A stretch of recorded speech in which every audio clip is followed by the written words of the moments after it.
Hello and welcome back to Shaheen Group of Institutions. Welcome back to CUT UG classes for history. I am Fazal Malik. I am taking CUT classes for history. I have covered 3 chapters of modern Indian history from themes in Indian history part 3. In this lecture, I am going to start a new chapter, a fresh chapter, and the last one, the making of the constitution, independence, and the new nation state. अब तक हम लोगों ने 3 chapters discuss कर लिए हैं modern Indian history के, और ये 4th चैप्टर होगा जो मैं आज शुरू करने जा रहा हूँ. 4th एंड लास्ट चैप्टर है. यहाँ पर आपका मॉडर्न इंडियन हिस्ट्री जो आपकी एनसीईआरटी है वो ख़त्म हो जाएगी. चैप्टर का नाम है मेकिंग ऑफ द कॉन्स्टिट्यूशन, यानी हमारा जो संविधान बना उसके बनाने का प्रोसेस क्या है उसके बारे में हम लोग इसमें देखेंगे. इंडिपेंडेंस यानी कि आज़ादी, और फिर एक नए नेशन स्टेट का जन्म कैसे होता है. इंडिया और पाकिस्तान का जन्म होता है, 2 नए नेशन स्टेट्स इस्टेब्लिश होते हैं, उनके बारे में भी हम लोग देखेंगे. इससे पहले कि हम लोग लेक्चर स्टार्ट करें, ये हमारा पार्ट फर्स्ट है. इसको हमने 5 अलग अलग पार्ट्स में डिवाइड किया गया है, और जो हम लोग टॉपिक्स कवर करेंगे वो कुछ इस तरीके से होंगे. ए ट्यूमल्चुअस टाइम यानी अफरा तफरी का दौर, जो एक पहला इसमें सब टॉपिक है जो आज हम लोग कवर करेंगे. और इस हेडिंग के अंदर में हम लोग देखेंगे कि कॉन्स्टिट्यूएंट असेंबली की जो मेकिंग है, कैसे वो कॉन्स्टिट्यूएंट असेंबली में क्या क्या ग्रुप्स थे, क्या क्या कमेटीज़ थी, और कौन अहम लोग उसमें शामिल थे, उसके बारे में बात करेंगे. और उसके बाद इंपॉर्टेंट कमेटीज़ कौन कौन सी थी कॉन्स्टिट्यूएंट असेंबली की, और उसके प्रेसिडेंट कौन कौन थे, उनके बारे में भी हम लोग एक जायज़ा लेंगे. और फिर इस पूरी प्रोसेस में, इस पूरी प्रक्रिया में डोमिनेंट वॉइसेस किस कम्युनिटी की रही, कौन कौन से लोग थे, कौन कौन से अलग अलग तबकों के लोग इसमें शामिल थे, उसके बारे में हम लोग जानने की कोशिश करेंगे. नेक्स्ट जो हमारा लेक्चर होगा वो होगा विजन ऑफ द कॉन्स्टिट्यूशन, यानी कि हमारे संविधान जो बना, हमारा जो आइन है, उसका विज़न क्या है, उसका एम क्या है, उसका मकसद क्या है. और विल ऑफ द पीपल, यानी लोगों की जो चाहत है, जो ख्वाहिश है, वो किस तरीके से संविधान में, हमारे कॉन्स्टिट्यूशन में डाला गया है, इन चीज़ों को भी हम लोग देखेंगे. इसके बाद डिफाइनिंग राइट्स, कि वो कौन कौन से राइट्स हैं जो कॉन्स्टिट्यूशन हमें प्रोवाइड करता है, एक हिस्टोरिकल पर्सपेक्टिव में कैसे ये राइट्स इवॉल्व हुए, इसको समझने की कोशिश करेंगे. और जो सेपरेट इलेक्टोरेट ब्रिटिशर्स ने शुरू किया था, उसमें क्या क्या प्रॉब्लम्स थी, इसको भी हम लोग जानने की कोशिश करेंगे. इसके अलावा पावर्स ऑफ द स्टेट, यानी कि जो अभी तक ब्रिटिश पावर था उसमें सेंट्रलाइजेशन बहुत था, सारी पावर सेंट्रल गवर्नमेंट को हुआ करती थी. लेकिन अब जो कॉन्स्टिट्यूशन बना है, इसमें जो स्टेट्स हैं, अलग अलग राज्य हैं, उनको पावर्स प्रोवाइड किया गया है. The centre is likely to break. और एक स्ट्रॉन्ग गवर्नमेंट क्यों चाहिए और क्या क्या चाहिए स्ट्रॉन्ग गवर्नमेंट बनने के लिए, इन चीज़ों को हम लोग अगले पार्ट्स में देखेंगे. इसके अलावा league of Nations, language of the nation, माफ़ कीजिएगा, लैंग्वेज ऑफ द नेशन, यानी कि हमारे देश की, हमारे इस राष्ट्र की भाषा क्या होगी, ऑफिशियल लैंग्वेज क्या होगी. और इसमें हिंदी के लिए जो प्रमोशन की बात कही गई कि हिंदी को प्रमोट करेंगे. और एक तरीके से फियर ऑफ डोमिनेशन भी है नॉन हिंदी स्पीकिंग में. तो क्या क्या प्रॉब्लम्स इससे हुए और क्या इसके पीछे का बैकग्राउंड रहा है, वो तमाम चीज़ें हम लोग इस चैप्टर में देखेंगे. ये चैप्टर काफ़ी इंटरेस्टिंग होने वाला है. और ये चैप्टर आपके पॉलिटिकल साइंस, जो 12th क्लास की पॉलिटिकल साइंस है, उसका फर्स्ट चैप्टर जो है मेकिंग ऑफ द कॉन्स्टिट्यूशन, उससे मैच करता है. तो काफ़ी सारी चीज़ें सिमिलर भी आपको यहाँ मिलेंगी. हम एक एक चीज़ को समझेंगे. यहाँ स्टार्ट करते हैं ट्यूमल्टस टाइम से, और हम देखेंगे आगे कि क्या क्या चीज़ें हमारे कॉन्स्टिट्यूशन के मेकिंग में सामने आई. हमारा जो संविधान है, कॉन्स्टिट्यूशन ऑफ इंडिया है, ये 26 जनवरी 1950 को लागू हुआ. ये इस बात में कोई शक नहीं है कि दुनिया का सबसे लेंथीएस्ट कॉन्स्टिट्यूशंस में से है, लॉन्गेस्ट कॉन्स्टिट्यूशन है. और इसमें बहुत ज़्यादा कॉम्प्लेक्सिटी भी है, डिटेलिंग बहुत ज़्यादा है. और ये जो इसकी लेंथ या कॉम्प्लेक्सिटी है, ये आप इस बात से समझ सकते हैं कि जिस देश का ये संविधान है, जिस देश का ये आइन है, उसका साइज़ काफ़ी बड़ा है. कंट्री की जो साइज़ है वो काफ़ी बड़ी है. साथ ही साथ हमारे देश में डाइवर्सिटी बहुत है. तो हर एक डाइवर्सिटी को टैकल करने के लिए, इतने बड़े एरिया के लोगों को संबोधित करने के लिए ऑब्वियस सी बात थी कि हमारा कॉन्स्टिट्यूशन बहुत ही लेंदी होने वाला था. जब हिंदुस्तान आज़ाद हो रहा था तो इंडिया ना सिर्फ ये कि बहुत ही बड़ी कंट्री थी, एक लार्ज कंट्री थी, बल्कि डाइवर्स ग्रुप यहाँ पर पाए जाते थे और ये तमाम के तमाम आपस में अंदरूनी तरीके से बहुत ज़्यादा बंटे हुए थे, डिवाइडेड थे। और इन तमाम को एक प्लेटफॉर्म पर लाना, एक कॉन्स्टिट्यूशन ऐसा डिसाइड करना जिसमें देश को, पूरे देश को एक साथ रखना, साथ ही साथ इसको आगे बढ़ाना और इसके साथ ही साथ जो नेसेसरी चीज़ें हैं उसको एलोबरेट करना और बहुत ही ध्यान से सावधानी पूर्वक चीज़ों को बनाना, ये एक बड़ा टास्क था। और फिर इसको एक डॉक्यूमेंट ड्राफ्ट करना, एक कॉन्स्टिट्यूशन का डॉक्यूमेंट ड्राफ्ट करना, ये काफ़ी मुश्किल काम था और इसको हमारे कॉन्स्टिट्यूशन मेकर्स ने, संविधान सभा ने इसमें काफ़ी ज़्यादा सेंसिटिविटी के साथ एक एक इश्यूज़ को टैकल करने की कोशिश की। अब एक बड़ी समस्या जो थी कि पास्ट जो है हमारा, वो काफ़ी ज़ख्म थे उसके।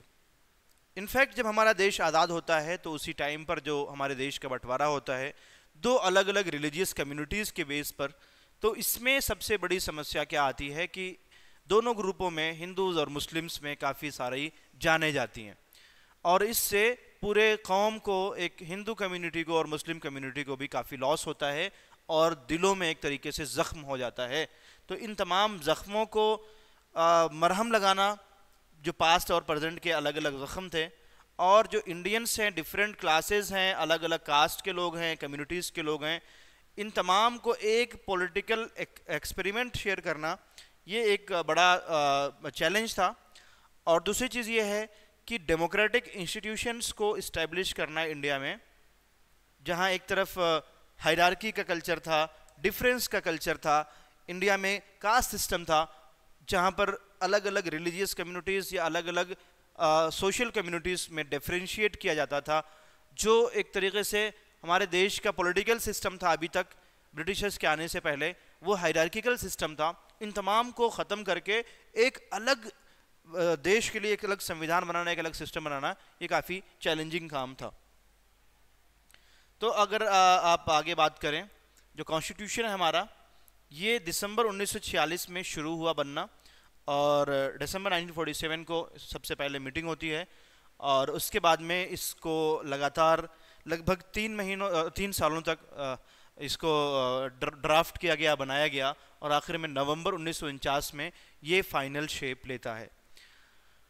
इस ड्राफ्ट के बनाने के टाइम पर अलग अलग क्लॉजेस को डिस्कस किया गया कॉन्स्टिट्यूएंट असेंबली में।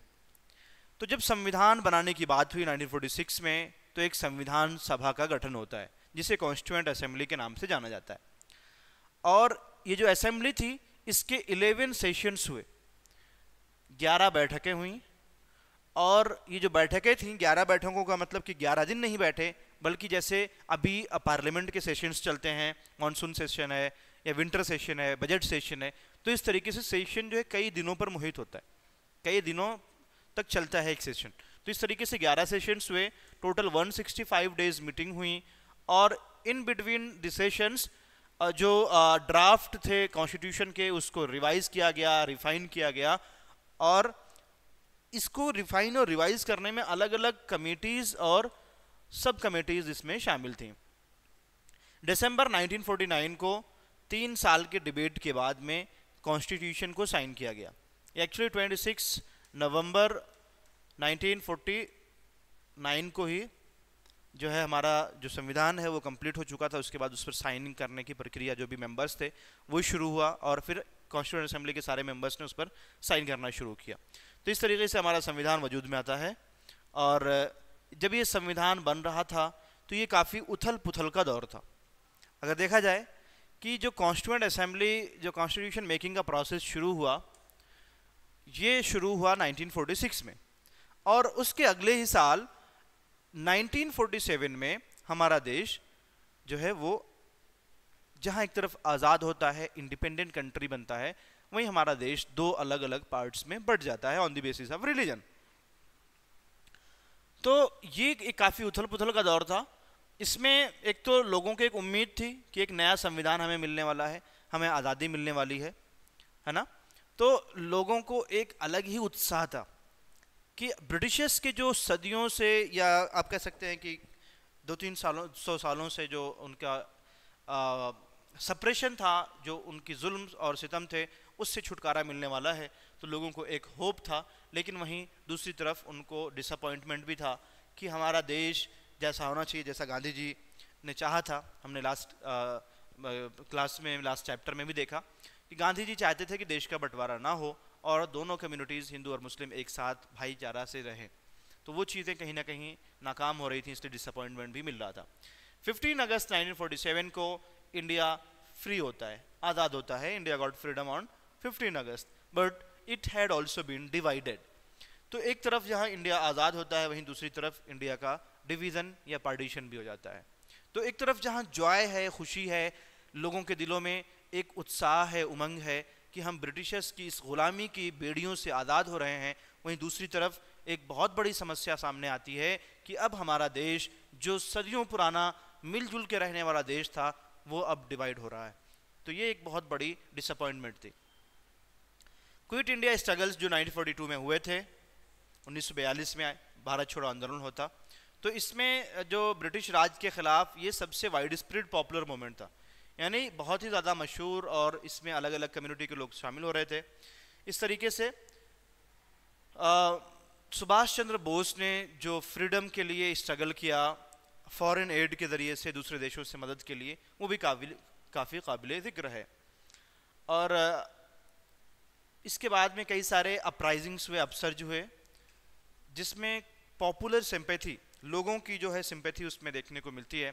जो रॉयल इंडियन नेवी है, रेन म्यूटनी के नाम से जिसे जाना जाता है, तो इसमें अपराइजिंग्स हुए और उसके बाद में 1946 के स्प्रिंग में ये चीज़ें हुई, और फिर लेट 1940s में जो है काफ़ी समस्या आनी शुरू हुई। इसके बाद में अगर देखा जाए, ये जो पॉपुलर अपसर्ग्स थे, अलग अलग कम्युनिटीज़ के लोग जो ब्रिटिशर्स के ख़िलाफ़ एक विरोध प्रदर्शन कर रहे थे, तो वो चीज़ें जो हैं कहीं ना कहीं इसमें सबसे इम्पॉर्टेंट जो स्ट्राइकिंग फ़ीचर था, जो सबसे ज़्यादा अट्रैक्टिव फ़ीचर था, वो ये था कि हिंदू मुस्लिम यूनिटी, यानी हिंदूज़ एंड मुस्लिम्स दोनों एक साथ एक कम्युनिटी बनकर यहाँ वो लड़ रहे थे। और अगर देखा जाए तो इसमें दो लीडिंग पॉलिटिकल पार्टीज़ थी, एक तो कांग्रेस है, दूसरा मुस्लिम लीग है। ये दोनों जो हैं किसी एक सेटलमेंट पर पहुंचने से नाकाम हो रहे थे, ठीक है। और इन दोनों के अंदर जो डिमांड थी चीज़ों को लेकर, अपने कम्युनिटी के रिप्रेजेंटेशन को लेकर, वो काफ़ी ज़्यादा दोनों के बीच में दूरियां पैदा कर रही थी। स्पेशली मुस्लिम लीग की जो डिमांड्स थे, वो कहीं ना कहीं इंडियन नेशनल मूवमेंट में दरार पैदा करने की कोशिश कर रहे थे। तो कई सारे अटेम्प्ट्स हुए कि एक सेटलमेंट पर पहुंचा जाए, लेकिन ये लोग फेल हो जा रहे थे। और इसकी वजह से जो सोशल हार्मनी थी, या जो रिलीजियस रिकन्सिलिएशन था, जो भाईचारा थी, मेल जोल था, वो कहीं ना कहीं सेटल नहीं हो पाया। इसके बाद में अगस्त 1946 में ग्रेट कलकत्ता किलिंग्स होते हैं, जिसमें काफ़ी सारी जाने जाती हैं, नॉर्दर्न और ईस्टर्न इलाकों में भी। इसके अलावा जो ट्रांसफ़र ऑफ पॉपुलेशन हुआ, यानी कि जब देश आज़ाद हुआ तो उस वक्त बहुत सारे हिंदूज़ और सिख पाकिस्तान से इंडिया की तरफ आए, और बहुत सारे मुसलमान इंडिया से पाकिस्तान की तरफ गए। तो इस ट्रांसफ़र ऑफ पॉपुलेशन के दौरान जो है काफ़ी सारी जानें लोगों की गईं, लोगों को बेदर्दी से मारा गया on the basis of religion, कि ये हमारे देश के लिए ख़तरा हैं, इस तरीके की बातें करके। और फिर ये जो मैसेकर हुआ, दोनों कम्युनिटी के लोगों को मारा गया, हिंदूज़ भी मारे गए, मुसलमान भी मारे गए। तो जब पार्टीशन ऑफ इंडिया को अनाउंस किया गया, उस वक्त ये चीज़ें होनी शुरू हुई। और 15 अगस्त 1947 को जब इंडिपेंडेंस डे मनाया जा रहा था, तो जहाँ एक तरफ जॉय थी, एक होप था, साथ ही साथ वहाँ पर बहुत सारी अनफॉरगेटेबल मेमोरीज थी जो लोगों के साथ हमेशा के लिए होने लगी। बट जो मुस्लिम्स इंडिया में थे, या जो हिंदूज़ पाकिस्तान, हिंदू और सिख जो है पाकिस्तान में थे, इन सब को जो है काफ़ी क्रूएल चॉइस इनको फेस करनी पड़ी, और इनको डेथ की थ्रेट होने लगी। और इस तरीके से देखा जाए, जो पूरा 1947 का साल है आज़ादी अनाउंसमेंट से पहले, पार्टीशन अनाउंसमेंट के पहले से और पार्टीशन अनाउंसमेंट के बाद तक 1948 तक जो पॉपुलेशन का ट्रांसफ़र चला है, यहाँ के लोग, इंडिया के लोग पाकिस्तान गए या पाकिस्तान से जो लोग इंडिया में आए, तो इस बीच काफ़ी खून खराबा और मारपीट की सिचुएशन थी, जो कि काफ़ी ज़्यादा एक तरीके से अगर कह सकते हैं हम कि हमारे इंडियन नेशनल मूवमेंट का, या आप कह सकते हैं कि इंडिया की हिस्ट्री का एक ब्लैक स्पॉट है। और जहाँ एक तरफ हम आज़ादी के जश्न मना रहे हैं, वहीं दूसरी तरफ हमें इसमें शर्मिंदगी भी होती है कि हम आज़ाद तो हो गए, बट हम अपने रिजिडिटियों से, अपने जो पुराने रीति रिवाज थे या जो हमारी दुश्मनियाँ थीं, उससे हम आज़ाद नहीं हो पाए। ये एक कॉन्स्टिट्यूएंट असेंबली की मीटिंग में जवाहरलाल नेहरू स्पीच दे रहे हैं, ये 14 अगस्त 1947 को मिडनाइट में, रात के टाइम पर, और इन्होंने अपनी फेमस स्पीच दी और इसमें इन्होंने कहा कि long years ago we made a terraced with destiny, and now the time comes when we shall redeem our pledge, not wholly or in full measure. At the stroke of the midnight hour, when the world sleeps, India will wake to life and freedom. यानी जो सालों पहले हमने अपना एक M लिया था कि हम एक देश, आज़ाद देश बनाएंगे, वो आज पूरा होने का वक्त आ गया है और हम आज़ादी के दहाने पर हैं। तो इस तरीके से इनका स्पीच हुआ, जिसको टेरेस्ट विद डेस्टिनी के नाम से इसकी स्पीच को जाना जाता है।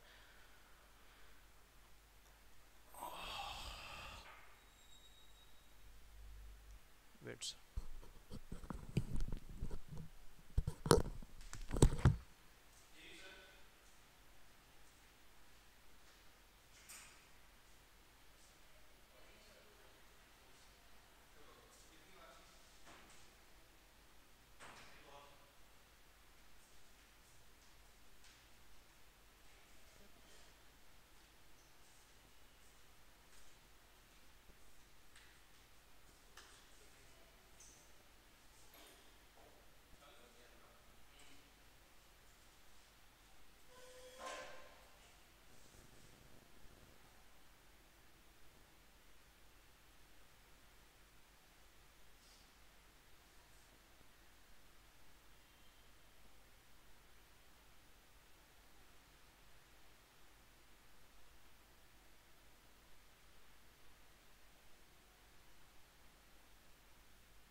भाई कट कर देना यार यहाँ तक। ओके तो बच्चों इधर आओ जी, यहाँ से लेना भाई। अब मैं जा रहा हूँ। अबे यार, तो इस जो इंडिया का पार्टीशन हुआ, इसमें बहुत सारे जो रेफ्यूजीज थे वो मूव कर रहे थे। जो मुस्लिम्स हैं वो ईस्ट और वेस्ट पाकिस्तान, और जो हिंदूज और सिख हैं ये वेस्ट बंगाल की तरफ और ईस्टर्न हाफ ऑफ पंजाब की तरफ आने की कोशिश कर रहे थे। मूवमेंट चल रहा था। Many perish before the reach the destination, बहुत सारे लोग अपने डेस्टिनेशन पर पहुंचने से पहले ही रास्ते में ही कहीं मर कट गए, बर्बाद हो गए। और जो सबसे ज़्यादा इस प्रॉब्लम जो फेस किया एक नए नेशन ने, उसमें प्रिंसली स्टेट्स थे। यानी प्रिंसली स्टेट्स को उतना ज़्यादा नहीं झेलना पड़ा। जो ब्रिटिश प्रोविंसेस थे वहाँ पर ये चीज़ें ज़्यादा हुई, जो वायलेंट क्लैशेस हुए दोनों ग्रुप के बीच में। जो ब्रिटिश राज था, इस बीच 1/3 जो एरिया है पूरे सब कॉन्टिनेंट का, जो हमारे पूरे इंडियन कॉन्टिनेंट का, इंडिया, पाकिस्तान, बांग्लादेश का, ये नवाबों और महाराजाओं के कंट्रोल में था। मुस्लिम रूलर्स जो थे वो नवाब थे, नॉन मुस्लिम रूलर्स महाराजास थे। तो ये तमाम के तमाम जो हैं ब्रिटिश क्राउन से को अपना एलिजियंस या आप कह सकते हैं उनको सबमिशन करते थे ये। और ये लोग जो है काफ़ी हद तक फ्री थे रूल करने के लिए और या मिस रूल करने के लिए। और जो इनकी टेरिटरी थी वहाँ पर ये अब ब्रिटिशर्स की परमिशन से रूल करना शुरू कर दिए थे। लेकिन जब ब्रिटिशर्स इंडिया छोड़े तो एक कॉन्स्टिट्यूशनल स्टेटस जो है वो इन प्रोविंसेस का बना रहा, लेकिन क्लियर नहीं था कि क्या इनका फ्यूचर होने वाला है। तो बहुत सारे कंटेम्प्रेरी ऑब्जर्वर जो हैं वो रिमार्क करते हैं कि महाराजा लोग जो थे इन लोगों ने ये सोचना शुरू कर दिया था कि जो इनका पावर है इंडिया में, इंडिपेंडेंट पावर, वो कई सारे पार्टीशंस बनेंगे और अलग अलग जो राजा रजवाड़े और नवाब थे वो अपनी अलग अलग टेरिटरी इस्टेब्लिश करेंगे। इन तमाम बैकग्राउंड में कॉन्स्टिट्यूएंट असेंबली मिलती है और ये डिबेट करना शुरू करते हैं कि अगला फ्यूचर हमारे देश का क्या होगा। तो इस तरीके से जो कॉन्स्टिट्यूएंट असेंबली है उसकी मेकिंग शुरू होती है। जो कॉन्स्टिट्यूएंट असेंबली के मेंबर्स हैं ये कोई यूनिवर्सल फ्रेंचाइज यानी यूनिवर्सल एडल्ट फ्रेंचाइज के बेसिस पर चुने नहीं गए थे, बल्कि ये तमाम के तमाम जो हैं 1945-46 में प्रोविंशियल इलेक्शंस हुए थे। यानी अलग अलग प्रदेशों में जो ब्रिटिश प्रोविंसेस हैं या आप बात करें जो प्रिंसली स्टेट्स हैं वहाँ के, ये ब्रिटिश प्रोविंसेस में ही इलेक्शंस हुए थे, प्रोविंशियल इलेक्शंस पूरे इंडिया में, और उसी के बेसिस पर कॉन्स्टिट्यूएंट असेंबली के मेंबर्स को चुना गया था। जो प्रोविंशियल लेजिस्लेचर्स थे इन लोगों ने फिर रिप्रेजेंटेटिव्स को चुना और ये रिप्रेजेंटेटिव जाके कॉन्स्टिट्यूएंट असेंबली में बैठने शुरू हुए। सिंपल सी बात है यहाँ पर कि कॉन्स्टिट्यूएंट असेंबली के जो मेंबर्स थे उनका कोई डायरेक्ट इलेक्शन नहीं हुआ, बल्कि जो प्रोविंशियल इलेक्शंस हुए थे उन प्रोविंशियल इलेक्शंस से जो लोग चुन के आए उन्होंने अपना रिप्रेजेंटेटिव चुना और ये रिप्रेजेंटेटिव जाकर कॉन्स्टिट्यूएंट असेंबली में बैठकर हमारे कॉन्स्टिट्यूशन बनाना शुरू किए। तो कॉन्स्टिट्यूएंट असेंबली है जो कि इसमें वन पार्टी डोमिनेशन था, यानी कांग्रेस पार्टी जो थी अलग अलग प्रोविंसेस में, चूंकि कांग्रेस पार्टी की ही जीत हुई थी तो जो भी मेंबर्स थे वो कांग्रेस पार्टी से ही थे। तो कांग्रेस जो है ये जनरल इलेक्शंस में, जनरल सीट्स में जो प्रोविंशियल इलेक्शंस हुए थे उसमें ये क्लीन स्वीप किया दूसरी पार्टियों को। मुस्लिम लीग जो है इसको जो रिजर्व्ड सीट थी मुस्लिम्स की वहाँ से जीत हासिल होती है, लेकिन लीग जो है इसने कॉन्स्टिट्यूएंट असेंबली को बाइकआउट करने का फैसला किया। क्यों? क्योंकि उनकी जो डिमांड थी पाकिस्तान की एक सेपरेट कॉन्स्टिट्यूशन की, तो मुस्लिम लीग हमेशा ये बात पर जोर देती रही कि एक अलग देश बनाना है और अलग देश होगा तो अलग कॉन्स्टिट्यूशन भी होगा, इसलिए इन्होंने इंडियन कॉन्स्टिट्यूएंट असेंबली को अटेंड करने से मना कर दिया। जो सोशलिस्ट थे ये शुरू में तो ज्वाइन नहीं करना चाह रहे थे कॉन्स्टिट्यूएंट असेंबली को, लेकिन जब कॉन्स्टिट्यूएंट असेंबली बनना शुरू हुआ तो बाद में लोगों ने ज्वाइन भी किया। 82% जो मेंबर्स थे कॉन्स्टिट्यूएंट असेंबली के ये तमाम के तमाम कांग्रेस के ही मेंबर्स थे। सिर्फ 18% जो मेंबर्स हैं वो दूसरी पार्टियों की अलग अलग तरीके से रिप्रेजेंट कर रहे थे, बाकी सभी कांग्रेस पार्टी से ही बिलोंग करते थे।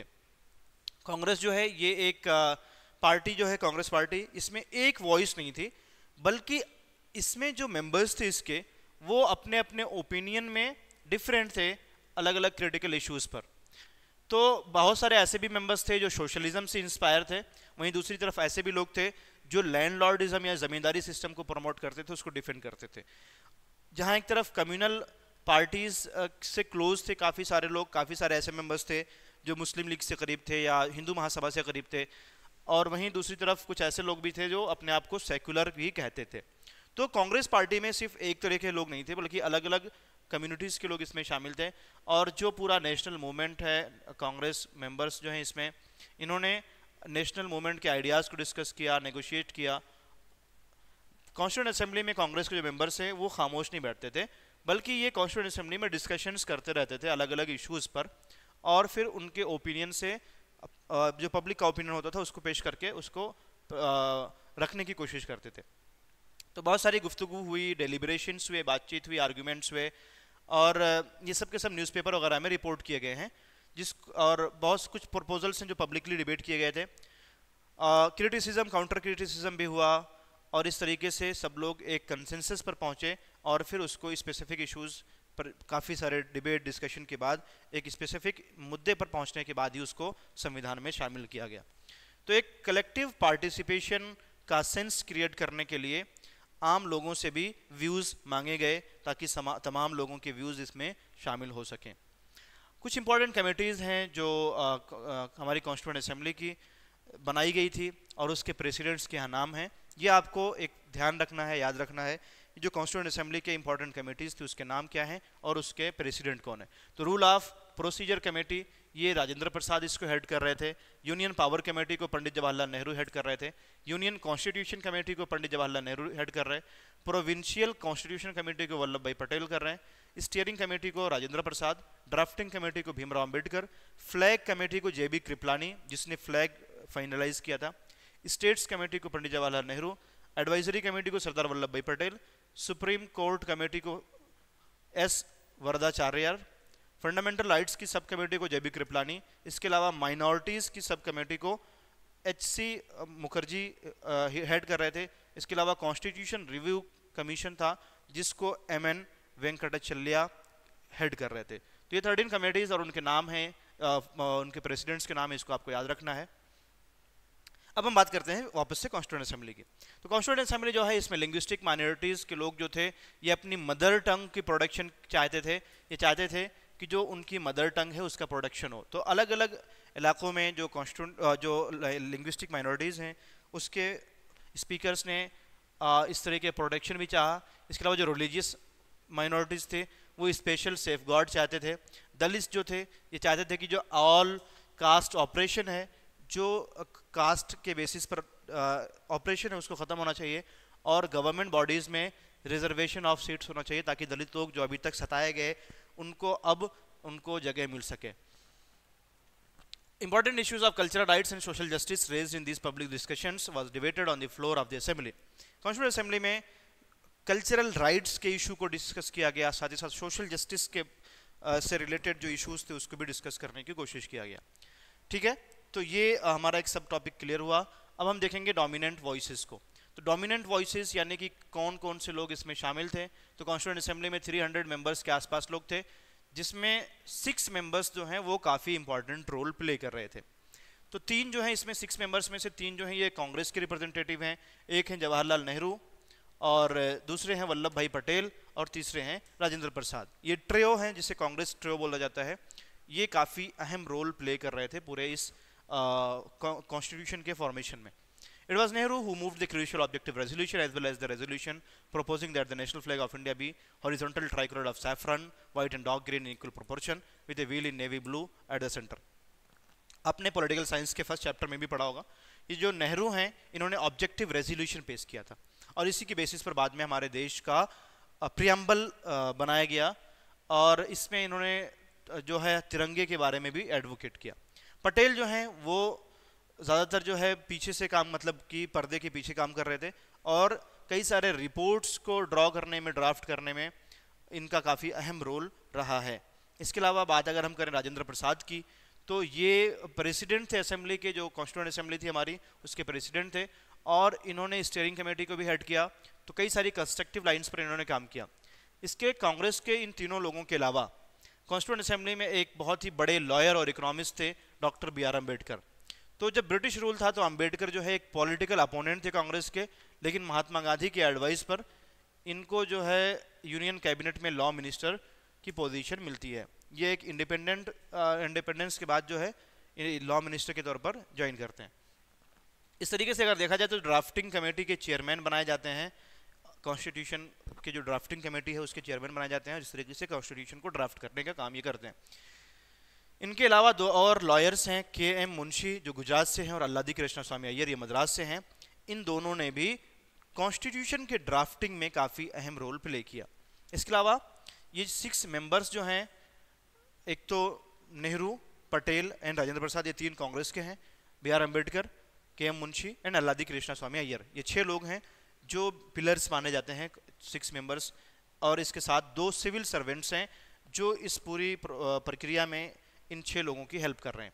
तो एक हैं B.N. राव जो कि कॉन्स्टिट्यूशनल एडवाइज़र हैं गवर्नमेंट ऑफ इंडिया के और इन्होंने सीरीज ऑफ बैकग्राउंड पेपर्स तैयार किया अलग अलग कंट्रीज़ के पॉलिटिकल सिस्टम को हासिल करके कि हमारे देश का पॉलिटिकल सिस्टम क्या हो, इसको डिसाइड किया।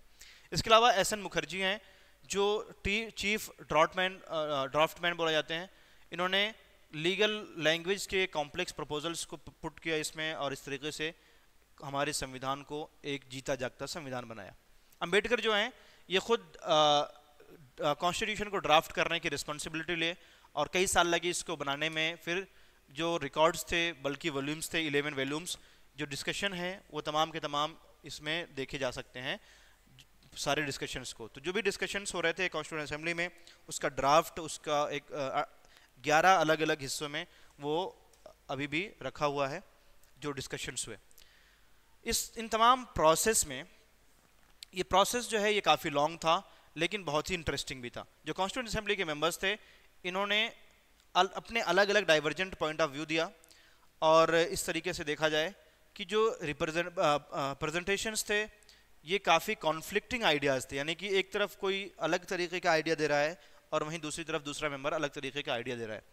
और what language Indian should speak, of what political and economic system the nation should be follow, moral values क्या होना चाहिए सिटीजन्स के, इन तमाम में काफ़ी डिस्कशंस, काफ़ी डिबेट और काफ़ी कॉन्फ्लिक्ट्स भी हुए अलग अलग इश्यूज़ पर। यहाँ पर B.R. अम्बेडकर देखे जा सकते हैं जो कि डिस्कशंस को हिंदू कोड बिल है उसको ये हेड कर रहे हैं, प्रिसाइड कर रहे हैं। तो इस तरीके से आज इतना ही, आज ये लास्ट स्लाइड थी। नेक्स्ट लेक्चर में हम लोग बाकी के टॉपिक्स देखेंगे, और जो बाकी बचे हुए हैं, विज़न ऑफ द कॉन्स्टिट्यूशन है, डिफाइनिंग राइट्स है। तो इस तरीके से जो अलग अलग टॉपिक्स हमारे बचे हुए हैं वो हम लोग नेक्स्ट क्लास में डिस्कस करेंगे, vision of the constitution and defining rights. ठीक है, thanks for watching, thank you so much. Please like the video and share with your friends, and I want to ensure you that Shaheen Degree College, with its platform Shaheen Online application and also Shaheen Degree College YouTube channel, we are providing quality content for you to clearing CUT exam. Stay with us, trust us, we will provide you full-fledged preparation kit that will help you in getting success in your CUT UG examination. Thank you so much. Thanks for watching.